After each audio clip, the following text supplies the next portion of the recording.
Hello everyone, welcome back to my new blog. আজকে বৃহস্পতিবার আর আজ বেশ কয়েকদিন ধরে জাপানে জারি হয়েছে টাইফুনের সতর্কবার্তা। সমুদ্র থেকে উঠে আসা এই উত্তাল দমকা বাতাসের শক্তি কিন্তু বেশ প্রখর হয়ে থাকে। যাই হোক, আজ বিকেল থেকেই বেশ কিন্তু বৃষ্টি শুরু হয়ে গিয়েছে। জানি না কালকের আবহাওয়া কী পর্যায়ে এসে দাঁড়াবে। কাজ থেকে তো আজকে এক প্রকার কাকভেজা হয়েই বাড়ি ফিরেছি, আর বাড়ি এসে একদম বসিয়ে দিয়েছি চা। আজ এখনো পর্যন্ত সৌরভ ঘরে ফেরেনি, তাই সৌরভ আস্তে আস্তে আমার চাটাও হয়ে যাবে, তাই একদম বসিয়ে দিয়েছি। এলাচ আদা দিয়ে আজকে দুধ চা বানিয়ে নেব। বৃষ্টির দিনে 2 কাপ গরম গরম চা হলে আর তো কোনো কথাই থাকে না। সন্ধ্যাবেলা এটাই হচ্ছে আমাদের বাঙালির কাছে একটা কিন্তু আবেগ। বাইরে হচ্ছে প্রচণ্ড বৃষ্টি, আর সাথে 2 কাপ চা আর ঘরে বানানো আমার এই টোস্ট বিস্কুট। ওই পাউরুটি মাইক্রো ওভেনে দিয়ে আমি কিন্তু টোস্ট বিস্কুট বানিয়েছি। এটা খেতে প্রচণ্ড শক্ত হয়েছিল।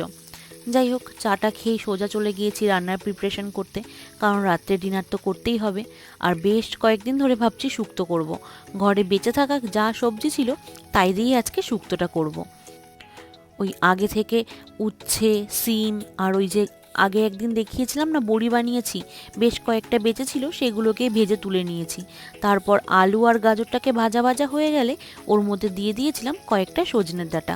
আর এই সজনের ডাঁটাগুলো প্রায় কিন্তু 5 থেকে 6 মাস বয়স হয়ে গেছে জানেন।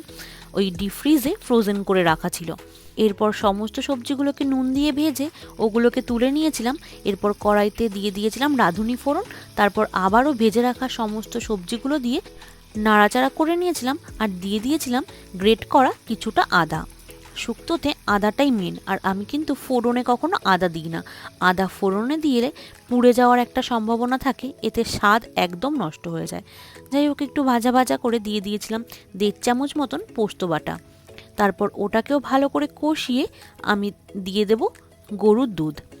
আমি দেশে থাকতে এই শুক্তো বানাতাম যখন, তখন কিন্তু আমুলের গুঁড়ো দুধ ইউজ করতাম।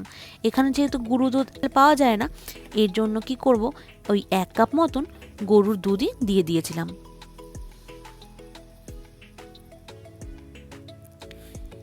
এরপর এটাকে ভালো করে মিশিয়ে ওই ঢাকা চাপা দিয়ে 7 থেকে 8 মিনিট মতন ফুটিয়ে নামিয়ে নিলেই তৈরি হয়ে যাবে এই সুস্বাদু শুক্তো। সৌরভ এমনিতেও এইসব তিতো জিনিস খেতে পছন্দ করে না, তবে শুক্তো হলে বেশ খায়, তাই মাঝে মধ্যেই আমি শুক্তোটা বানিয়ে নিই। চলুন, আমার শুক্তো রেডি হয়ে গেছে। আর সাথে কিন্তু মাছের মাথা দিয়ে ডালও বানিয়ে নিয়েছিলাম। আর কালকের একটু সয়াবিন আছে, ওই দিয়েই ডিনার করে নেব। 9:30 মতন বাজে রাত, আর এখনও কিন্তু বেশ ঝিরঝির করে বৃষ্টি হচ্ছে। সৌরভ একটু বাইরে গিয়েছিল, ফেরার সময় কী সব হাবিজাবি কিনে এনেছিল, যেটা খেতে একেবারে অখাদ্য ছিল। মানছি বৃষ্টি বর্ষার দিনে একটু ভাজা পোড়া খেতে ইচ্ছা করে, তাই বলে এই সব অখাদ্য খাবার খেতে আমার তো একদমই ভালো লাগে না। তবুও পয়সা ওয়েস্ট হবে দেখে খেয়ে নিয়েছিলাম। এখন সময় প্রায় রাত 11:30। ওয়েদার রিপোর্ট বলছে ওয়েদার খুব বেশি ভালো নয়। ওই যে 25 লেখা, ওই জায়গাতেই আমরা আছি। আর এখন কিন্তু এখানে বেশ পরিমাণে বৃষ্টি হচ্ছে। ওয়েদার রিপোর্ট দেখে যা বুঝতে পারছি, কালকের ওয়েদার বেশ খারাপ হবে। ওসব এখন ভেবে আর কোনো কাজ নেই। চলুন কম্বল মুড়ি দিয়ে আমরা ঘুমিয়ে পড়ি।